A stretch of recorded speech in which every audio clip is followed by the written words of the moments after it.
award-winning Tennessee WildCast is on the air with the latest on hunting, fishing, boating, wildlife watching, and all things outdoors. Make welcome your host, drummer and outdoor expert novice, Jason Harmon. All right. Hello, everybody, and welcome to Tennessee WildCast. Hey, we're glad you're tuning in. Thanks for watching. Thanks for listening.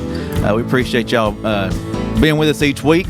And we've got a great show for you today. I have Mr. Michael Clark. He's a reservoir biologist in West Tennessee, and Mr. Tim Broadbent, the Regional Fisheries Manager for the western part of the state. They're both here today, and we're glad to have them in Nashville.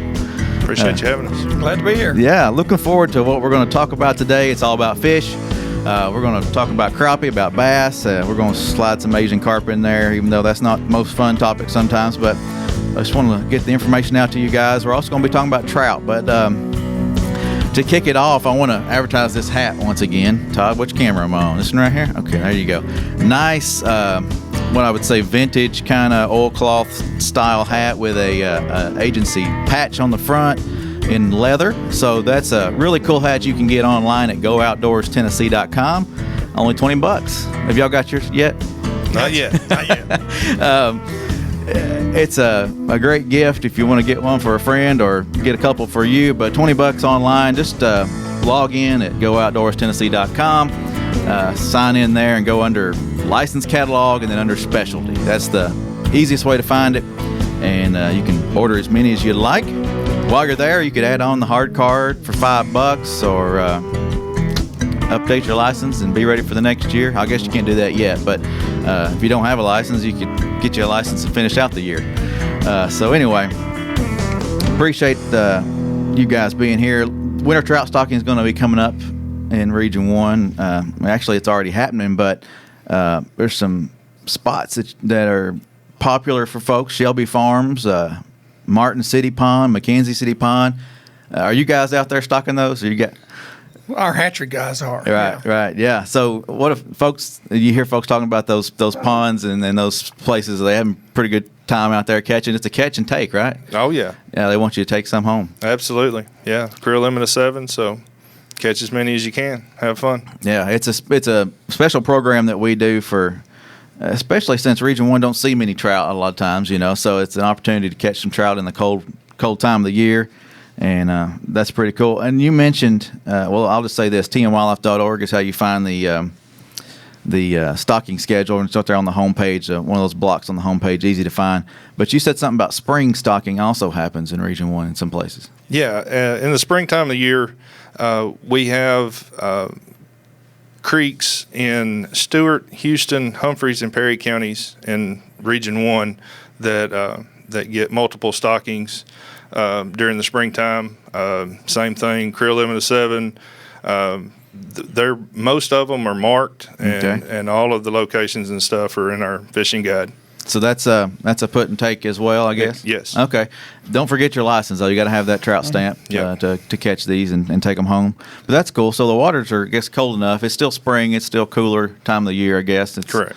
But enough moving water and cool enough to keep those fish for a little while anyway. Yes. Yeah, and back to the winter trout stocking, they're a great place to take a kid fishing because they're confined areas, usually, acre and a half maybe? Yeah.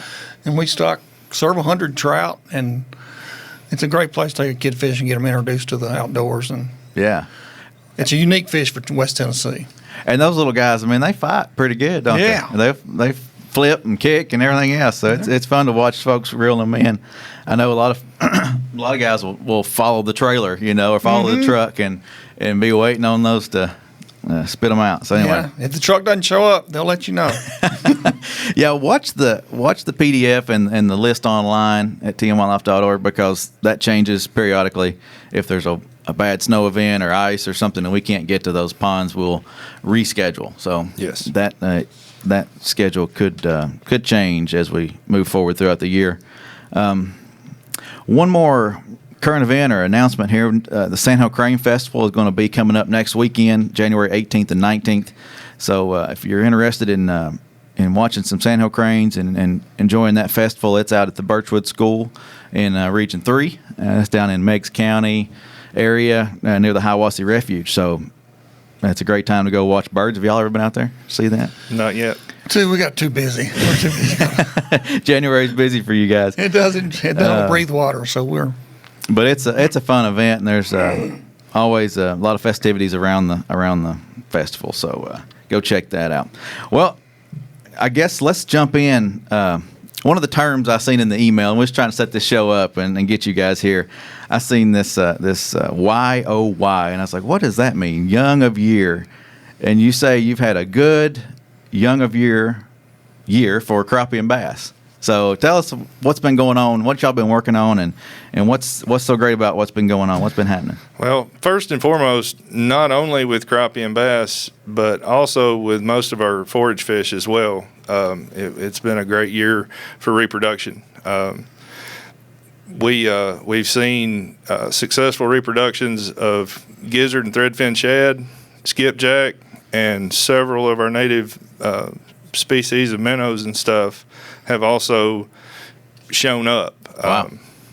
Getting into sort of touching base on Asian carp, we seem to get a lot of calls throughout the late spring, early summer of, I've got this small fish and I don't know what it is. Could it be a carp? Mm-hmm. So we make several calls out, or we make runs out to the river to actually get and collect some of these fish so that we can identify them to understand whether or not it is a carp. Definitely. And so this has really opened our eyes to how well the reproduction was this year on our native fish. So we're finding out it's not so much the Asian carp that's reproducing, it's the ones we want to. Yeah, exactly. And I'll touch base on the reproduction of the carp later. But back to the crappie and bass. Every year in the fall time of the year across the state, and pretty much every state, we use trap nets to depict how much reproduction we had on our crappie population. This year was an above average year for both Kentucky and Barkley reservoirs. We saw lots of small fish. We saw several age classes of fish in those nets as well, along with our electrofishing surveys as well. Mm-hmm. But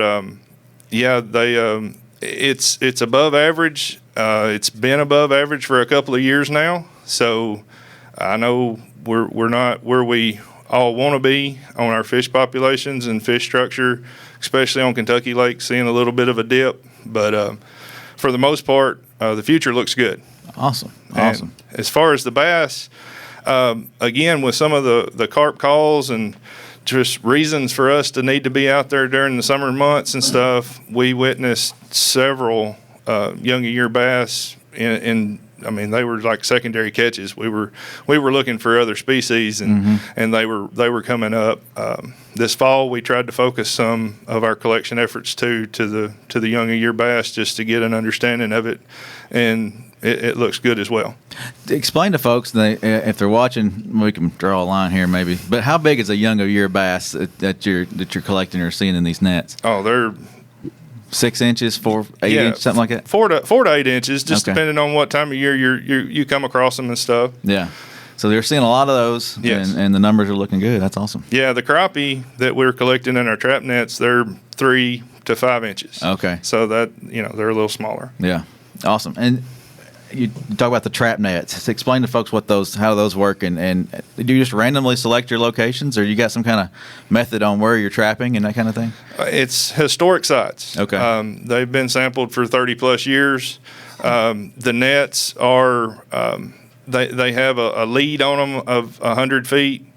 Then it sort of funnels fish into 2 rectangular squares that the fish get into, and then it's set up like a barrel net or a hoop net at that point, where it has narrowed throats, and then it goes into the barrel rings to the caudal end of the line, and we pull it from the cod end up when we're running them, and dump the fish out and reset the trap, or pull the trap up, move it somewhere else. Cool. Awesome. And I guess y'all are collecting data on these fish and making notes and that kind of thing? Oh, absolutely. All of our data goes into a data analysis program, and then annual reports are written on a yearly basis to get the word out of what we saw and sort of what the future holds. Yeah. What's one of the biggest ones you've caught in one of these nets? I mean, I guess the funnel can be pretty tight. Sometimes you can't get real big ones maybe, but what's some of the biggest you've caught in these nets? This year in my nets that I helped run, I know we caught some 14, 15-inch crappie. So, Wow. I mean, yeah, once they get in there, they might be a little harder to get out. Yeah. But They found a way in. yeah, oh yeah, they can get in there easy. Yeah, and your shocking efforts too. I'm sure you're rolling up some big bass, and Yeah, you can probably tell if you folks a few places to go. yeah, we do know some hot spots, that's for sure. Yeah, But yeah, 7, 8, 9-pound fish, fairly common. wow, that's awesome. And I guess, Jason, the one thing we want to make people aware of is that reservoir populations cycle. I mean, you can't have good populations of crappie and bass all the time every year because that's just the character of a reservoir. Their productivity is different. So you're going to have these ups and downs of populations. And that's what we've experienced here in the last, 5 years, Michael, probably? Yes. We had a couple years of poor. We got a couple years of good. We dipped again for a couple of years, and this past year was really good. So we understand the frustration with an angler because they had it. Bass fishing particularly was really good for 15 years. I mean, it's the best it's ever been on Kentucky Reservoir. It's dipped a little bit this year. Fishing pressure's down, but the big fish are still there. We just had a little issue with recruitment there for a while. Yeah. I've not fished on Kentucky and Barkley much. I did fish on Kentucky once with Roger Bitts, one of the other fisheries guys. I think he moved east and works in the eastern region now. But we caught some good fish that day, and knowing the right techniques and the right kind of bait to use, that plays a big factor. And finding those schools and knowing how to read those Side fish scans. finders, side scans and all that kind of stuff. They're getting the technology is really improving the ability to find those fish. I know it's not called fishing anymore; it's called catching almost. Do y'all use side scan technology in some of your sampling? Yes, yeah. Most of our shocking boats and stuff have it. Sometimes it's used for just marking our gear so that we're, if something comes up, we lose a float or whatever, we know where to come back to look for our net. Other times it's we can turn side scan on and actually scan beds or areas of an embayment and see if we can find fish and target those fish and see what they are. Wow, that's cool. That's awesome. So the young of the year, we covered that. Your sampling uses trap nets for the crappie. Talk to us about summer bass. I had that down here as a note. What's happening in the summer with the bass? Well, our other sampling that we do other than trap netting is every spring and fall we bring out the electrofishing boats. Okay. And we have, again, assigned embayments and sites in those embayments to sample every spring. We have 24, I think, embayments on Kentucky Lake. We have another 8 on Barkley and 6 on Pickwick that we target every spring. Okay. And then in the fall, we go back to the same areas, not necessarily the exact same sites. And what we're looking for there is just numbers of fish and condition of those fish and how they're looking as they're getting ready for winter. Gotcha. Okay.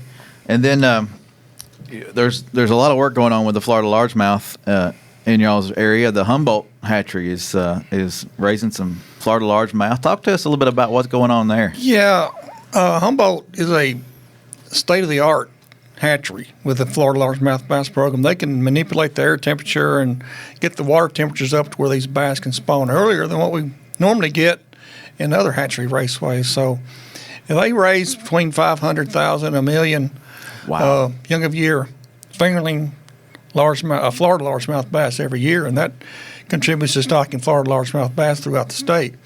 On Kentucky Reservoir, we stock 150,000 in 3 embayments. Okay. And we're evaluating that. We're looking at age and growth and percentage of Florida largemouth bass alleles in the population so we can determine whether we've been successful or not with our Florida largemouth bass stockings. But it's a real aggressive program. The anglers love it because Chickamaugas made everybody jealous of Chickamauga. So but it's not a guaranteed result. That was going to be my question. I mean, people are so excited about this fish, and they know Chickamauga's had so much success, but you just can't put them in every body of water, and it's just going to flourish like it has. There's a certain line that, and that's a lot of more science and deeper conversation probably than we can get into that today. But it's just amazing how people really want it, but it just doesn't work a lot of times in all those different bodies of water. Yeah, if you put them in an area they don't do well, then you're going to have actually negative results. You're going to have slower growing bass and lower condition, and things aren't going to be quite as what you want your goals to be. So we're careful in where we've selected our sites right now. We have Harmon Creek, Eagle Creek, and Blue Creek on Kentucky Reservoir. And we're really looking at those areas hard, and we're evaluating, like I said, agent growth and leak frequency to determine if we are successful. And, of course, we'll be collecting information with electrophoresis to get our Florida largemouth bass alleles and see what percentage they are now compared to what it was when we started. Yeah. Well, we'll have to get down there or over there to Humboldt and do a show sometime from the facility so folks watching can check it out. We'd love to have you. It's a really neat facility. Learn more about the process and go a little deeper, into what's going on there. That's really cool. That's great that we can raise those ourselves here. We used to bring them from Florida, right? We still get some from Louisiana and Texas, but Florida doesn't like giving out their fish anymore. That's all right. Yeah. They work hard. Well, tell folks what they can catch on these reservoirs, Kentucky and Barkley and even Pickwick if you got some data on that. But what are folks catching and what kind of bait are they using? Can we give them a little tip and tricks here? Well, pretty much any of the reservoirs have the same fish species in them. So you have your bass, crappie, bluegill, red ear, shellcracker, ever how you want to define that fish. Yeah. Catfish fishing is great on both Kentucky and Barkley. Of course, if you go to Pickwick, you've got the old smallmouth that is king down there, so to speak. Right. And in our collections this year, we saw some really nice, healthy, big smallmouth down there.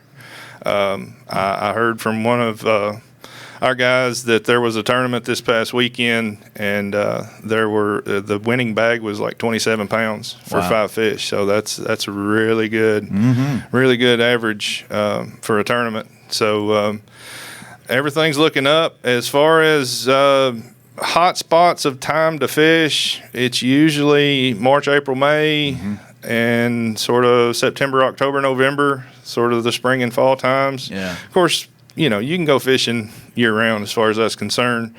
Right now, with the colder water temperatures and stuff, I'm hearing crankbaits and spinnerbaits for bass are seeming to be the more successful stuff. And 2 different methods of going after the crappie are jig tipped with minnows, and slow trolling crankbaits. Seem to be the 2 hot ways to catch crappie. So there you go. You heard it from the experts. Yeah, and crappie fishing is really good this fall. We've had a lot of good reports on people catching limits of crappie on Kentucky, and that's something that hasn't been very common the last couple of years. Crappie are one of the best eating fish, I'd have to say. It's great to catch and take home. But also, even the Asian carp are pretty good too. People complain about those guys, and they taste great as well. I was going to mention that if you didn't. So I'm glad you did. But yeah, we've tried to get that word out about the food quality of the Asian carp. Of course, you got the floating Y bones in those fillets that still cause a little bit of an issue with the cleaning and stuff. But there's YouTube videos out there from professional people from USGS all the way down to just fishing guides and everybody else that gives you the helpful techniques on how to clean them and how to prepare them. But we've cooked a bunch, and we've tried to spread the word locally, even sharing some with some of our other work crews and stuff, around, just so that they can go out and be somewhat of an example of, hey, I tried it and it was pretty good. Yeah. It depends on how you cook it. You could overcook it just like anything, and mess it up. But it's pretty good, just lightly battered and deep fried. Absolutely, it's great. Tim, tell us about the Asian carp a little bit. Let's jump in there just a little bit. West Tennessee's battling that right now, and give us just a little life history on these fish. Well, obviously, Asian carp are our biggest management problem for the future. They're abundant. They impact all populations of buffalo, paddlefish, anything that eats plankton. Mm-hmm. And, of course, all your young fish eat plankton. So they compete with them for food. So that causes it a problem. But right now, Asian carp do not eat fish. Number one, they do not eat fish, and they don't eat grass. So we get a lot of misinformation out there that these fish do eat fish and grass, and they're just plankton feeders. I think the big head carp, which is the one that does not jump, is primarily a zooplankton feeder. And the silver carp, which is the one that you see jumping out of the water, they eat primarily phytoplankton. So but they will eat both. But they are an issue. They are a problem for people, and people are shying away from going fishing and recreating on Kentucky Reservoir and Barkley because of these fish. But and they can be a problem. They jump out of the water in your boat. Believe me, they are an issue. Can be dangerous, but I don't think we're seeing. Are we seeing the populations that we think we were, or are they growing, or do you see them increasing, or? We don't. From our samples, from what we've seen, they're still abundant. Okay. But they're not moving upstream past Pickwick very much. They haven't moved up to like Gunnersville or Nickajack or Chickamauga or anything like that. They're sort of staying put right now, which was a little surprise to us, I think. We thought they'd continue migrating upstream. But they're a fish that is very adaptable to the environment. They start spawning when the water temperature hits about 65, and they'll spawn all the way up to August or September, kind of like bluegill. But primarily they like to spawn on the rise. When the water level rises, they like to do their thing. But we haven't seen any since 15. We haven't seen any reproduction of silver carp in Kentucky or Barkley reservoirs. So that's a plus. Oh yeah, definitely. If we can keep the little fish from recruiting to the fishery or to the population, then we think we can make an impact with commercial fishing. And commercial fishers are the solution to this problem. Yeah, that was one thing I wanted to touch on, the HIP program. You got some commercial guys out there catching large numbers of fish. I think to date, maybe it might be a little bit more than this, but 2.3 million pounds some of the guys have brought in through that program. Yeah, in Tennessee, right. In Tennessee. And you said maybe 3 or so in Kentucky? In Kentucky, yeah. So that's amazing. And these fish are going to grocery stores. They're going to lobster fisheries in the north. And so they can be used for many different things. Right. Yeah. And so that's awesome to see the success that they're having with that HIP program. The HIP program is something we started this year. Yeah, I think it's really I think new. it was this year. And so we were funded $451,000 right now. Our funding is, and we have $400,000 from the agency, and TVA donated $51,000, which was a great. We really appreciate that. Yeah, good partnership. Yes, absolutely. And so the HIP program works where we have so many commercial fishers that are contracted with our wholesale fish markets who are contracted through our HIP program, and we pay them 20 cents a pound to harvest Asian carp, and 10 cents a pound. 20 total. Okay. 20 total. We pay 10 out of HIP. Right. And then they're paying 13, I think. Right. So, yeah. Yeah. Sorry. Thanks. No problem. But total, they get 20. When they bring in Asian carp, they get 20 cents a pound. Okay, cool. So and we feel, like I said, it's a really popular program. And also, in addition, when a guy starts fishing, commercial fishing, we give him 1,500 yards of net so he can build his nets. We won't give him the net built, but he gets the webbing.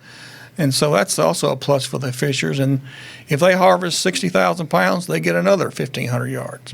There's the incentive part. Yeah, absolutely, yes. Yeah. Well, that's awesome. I mean, that's great to see how well it's working. And one thing I wanted to touch on before we run out of time is the size. We had that alert us if you see the small Asian carp, and you say we're not really seeing that much lately. But have you had anybody sending those in or photos trying to? I know you said you get calls and you go out and look at them and check them. We've had all sizes and all species of fish brought to our attention, both in person, pictures, text message, whatever. The public is definitely seeing our reply or request, and Right, they're good. replying with some accuracy. We haven't seen any in Kentucky or Barkley reservoirs in the Tennessee sections anyways. I try to stay in good contact with our partners on the north of us there, Kentucky Department of Fish and Wildlife, and they saw some young of year fish from this year somewhat migrating upstream from the Ohio River, Okay. but they never trailed them all the way to the dams or had any kind of idea that they locked through or anything. Gotcha. So they were out there, and somebody from the Mississippi River that commercial fishes over there and everything, they reached out to me this summer and said, I've got you some small Asian carp. And then when we finally figured out he was from the Mississippi River, I understood. We took a deep breath. But but I still wanted to have some Sure. for testing and stuff. So I met him, and he donated me about 60 of those small fish because he was using them for catfish bait. Okay. I mean, he was actually utilizing the resource in a positive way. He was getting rid of Asian carp by Right. using them as bait. So that's great too. Yeah, that's interesting because on the Mississippi River, you'll have natural reproduction fairly regular. I mean, they'll skip a year or two, but like I said, since 15, we haven't seen anything on the Tennessee or Cumberland rivers, which is encouraging, Right. to say the least. That's great. Maybe that barrier that we've got in place is helping out too. We don't know yet. They're still testing and Still still testing, You know, yeah. it's on and running, I think. But Right. but yeah, it's good to see that in place, and maybe if it works, we can put more in other places if we need to. You know. Yeah, I think that's where pressure from politicians and things is going to help. Yeah, yeah. Well, I think it's been a lot of good information. I appreciate you guys coming out today. Anything else real quick that you wanted to bring up? If not, Well, we have plenty of Asian carp studies that are going on. Everything from larval fish to adult fish. We've got cooperative stuff in place with all of the states around us, especially on the Tennessee and Cumberland River systems. And we're also partnering with universities like Murray State, Tennessee Tech, and now we've got Mississippi State Awesome. and Arkansas Pine Bluff on board. So we're doing as best we can. doing a lot of work. Yeah. Working hard. We appreciate these guys, all the work they do, fisheries, wildlife, all these divisions. They're out there working for the Sportsmen and the Wildlife Watcher and people who enjoy Tennessee's natural resources, and we appreciate what you guys do. We appreciate it also. So, Tim, Michael, I appreciate you guys. Thanks for tuning in. Thanks for watching, and we'll see you next time on Tennessee WildCast. Thanks for tuning in. Stay connected with TWRA by visiting our website at tnwildlife.org and follow us on Facebook, Twitter, and Instagram. Hey, it's all about Tennessee wildlife. It's what we do. Tennessee WildCast will be on the air again next week. We'll see you then.